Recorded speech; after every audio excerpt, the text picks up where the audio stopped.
Hey love bugs, welcome back to another Tarot Lover Reviews. Today we are taking a look at the Vanessa Tarot.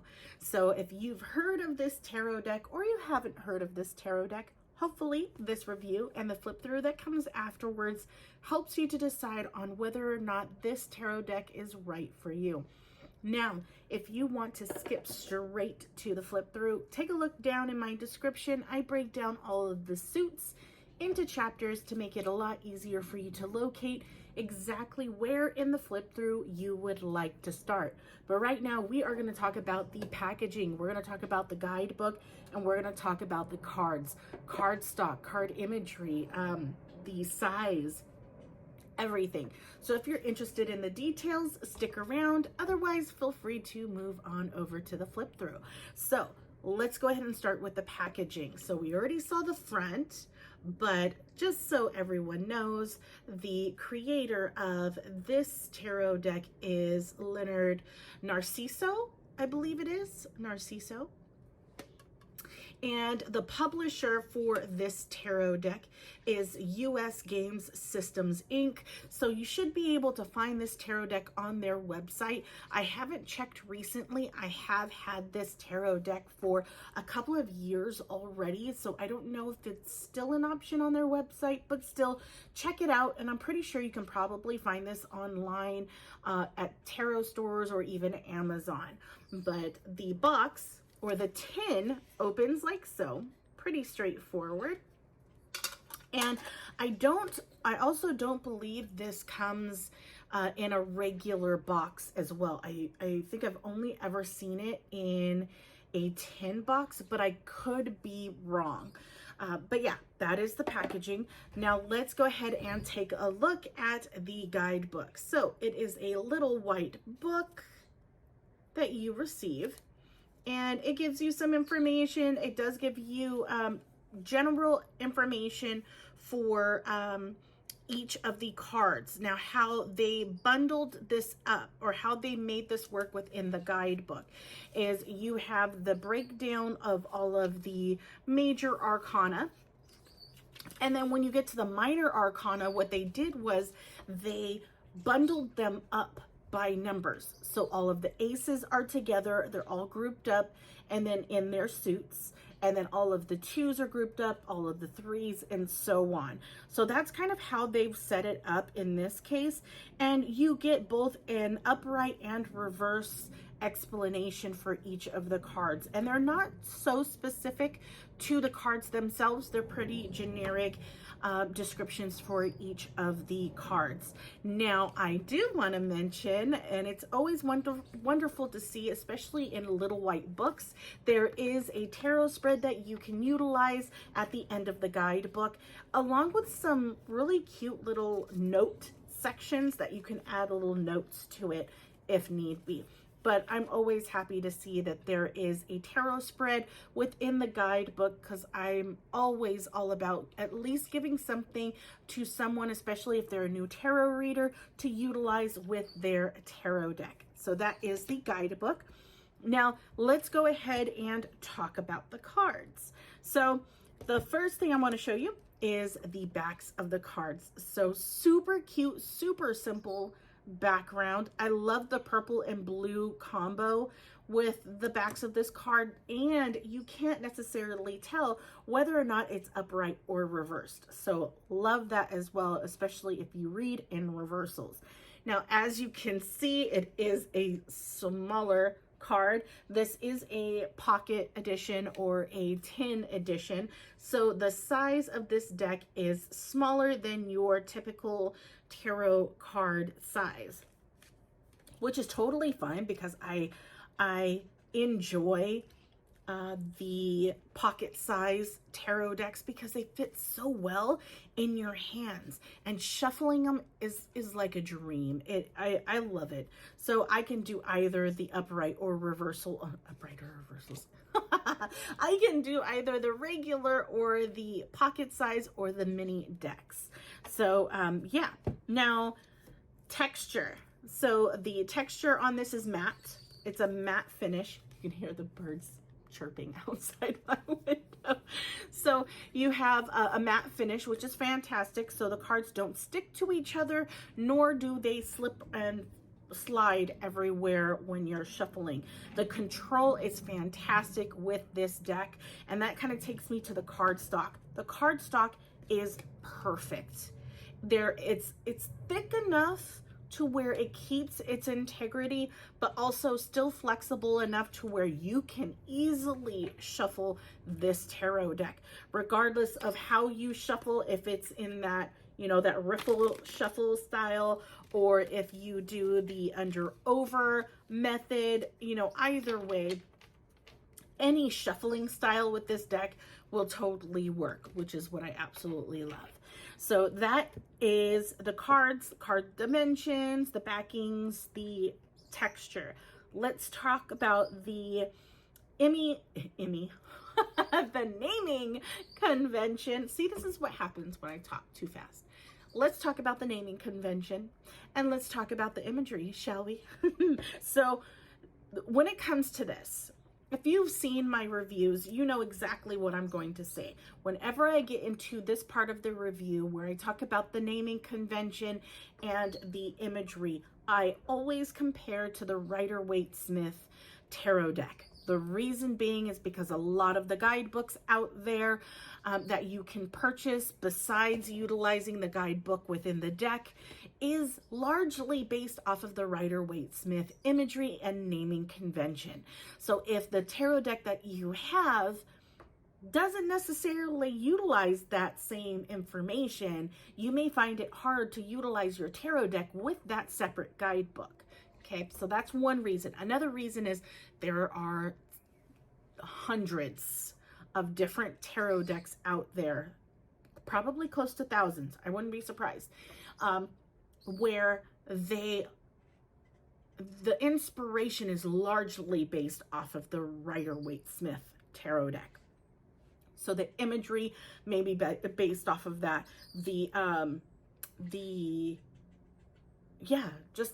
I want to make sure that I'm covering all the bases just in case it is something that, you know, a point that you really want to make sure that you cover and is checked off as far as whether or not you want this tarot deck. I'm like totally losing my train of thought. The clouds are slowly starting to come in, and I love it when it rains. So I'm excited and distracted at the same time. So I apologize. So, okay, so with that being said, let's talk about the naming convention. The naming convention in this tarot deck is pretty much the same, with the exception of two things, okay? The first thing has to do with the major arcana. There is one name difference, and it's typical. You will tend to find cards will change names, mainly because it's totally up to the artist. It's up to the deck creator. They choose how they want to name these things. So you will find from time to time that the cards within the deck will change based off of what they're looking for. It might be based off of the theme, or just certain feelings that they have in regards to certain names. So in this case, for the major arcana, the world card is changed to the universe card. Miss Universe. I absolutely love this. This is I think this is like Miss Congeniality. I believe it's like Miss Congeniality, and I'll explain why I say that in a little bit. Now, that's the major arcana. Everything else is basically the same. Now, when it comes to the minor arcana, the only thing that changes in the minor arcana is the suit of pentacles. So for the Rider-Waite-Smith, the suits are pentacles. I'm like, pentacles, cups, wands, and swords. Okay. For this tarot deck, the pentacles change to coins. Again, that is not too uncommon. Most deck creators will choose coins, discs, pentacles. It varies. It could be pumpkins. It could be, you know, laurels. It could be anything, right? So that's the only difference that you will find in regards to the naming convention in the minor arcana. So pretty easy peasy when it comes to this tarot deck. Now, in regards to the name, oh, not the naming. Let's slow down, Tawny. In regards to the images, the imagery. There we go. I'm trying to slow my brain down. Bring it down. Okay. So in regards to the imagery, you do get, compared to the Rider-Waite-Smith, you do get that Rider-Waite-Smith imagery in there, but in this artist's own style. So let me give you an example. So the Four of Swords. You still get the swords up on the wall, similar to what the Rider-Waite, and you still get that resting vibe, right? You still get the Three of Swords in the background with the heart. So it gives you that vibe, but the art is changed. It's adjusted to, you know, fit the imagery that it's the theme of this deck, right? So here is the Eight of Wands. Like everybody knows, I hope. The younger generation may not know who this is, but like this just totally makes sense. You still see the Eight Wands, you know, going across the sky. So it fits. So it does pull inspiration from the Rider-Waite-Smith tarot deck. Now, in regards to the imagery that you do see in this tarot deck, the artist pulled from, you know, it's a very feminine deck. It pulls from a lot of, you know, powerful women in cinema, in television. So a lot of these, like you saw with Bewitched, you can look through this deck and recognize some of the women that you see, some of the characters that you see within this tarot deck. You can put two and two together and know what movie that's from or what TV show that's from. And I like that, but it's in a way where it's not too obvious. I mean, there's some that are obvious, but some that are not too obvious. Like this just totally gives me Xena vibes. Like, yeah. So yeah.